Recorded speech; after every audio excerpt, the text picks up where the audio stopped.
ગોકુળ આઠમનો મહિમા. ગોકુળ આઠમ, જેને જન્માષ્ટમી પણ કહેવાય છે, એ હિન્દુ ધર્મનો એક અત્યંત મહત્વપૂર્ણ તહેવાર છે. આ દિવસે ભગવાન શ્રી કૃષ્ણનો જન્મ થયો હતો. આ તહેવાર ભારતમાં જ નહીં પણ સમગ્ર વિશ્વમાં જ્યાં પણ હિન્દુઓ વસે છે ત્યાં ખૂબ જ ધામધૂમથી ઉજવવામાં આવે છે. ધાર્મિક અને પૌરાણિક મહત્વ. શ્રી કૃષ્ણનો જન્મ અંધારી રાત્રિમાં ભાદરવા મહિનાની વદ 8મે થયો હતો. એ સમયે તેમના મામા કંસનો અત્યાચાર ચરમસીમાએ હતો. શ્રી કૃષ્ણનો જન્મ એ અન્યાય અને અધર્મનો નાશ કરવા માટે થયો હતો. તેમનો જન્મ મથુરાની જેલમાં થયો હતો અને જન્મ પછી તરત જ તેમના પિતા વાસુદેવ તેમને ગોકુળમાં નંદબાબાના ઘરે મૂકી આવ્યા હતા.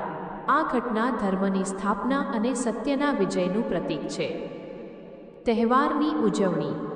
જન્માષ્ટમીના દિવસે લોકો વ્રત રાખે છે અને ઉપવાસ કરે છે.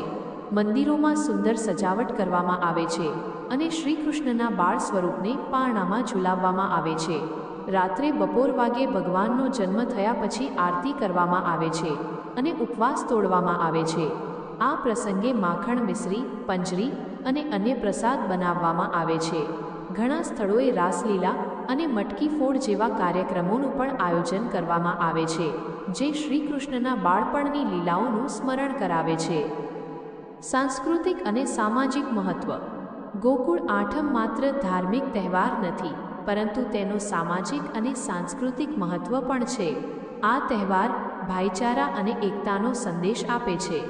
મટકી ફોડ જેવા કાર્યક્રમોમાં યુવાનો એકસાથે મળીને ભાગ લે છે, જે ટીમવર્ક અને સહકારની ભાવનાને પ્રોત્સાહન આપે છે. આ તહેવાર આપણને જીવનના મૂલ્યો અને ધર્મના પાલનનું મહત્ત્વ સમજાવે છે. આ તહેવાર આપણને શીખવે છે કે ગમે તેટલી મુશ્કેલીઓ હોય, અંતે સત્ય અને ધર્મનો જ વિજય થાય છે.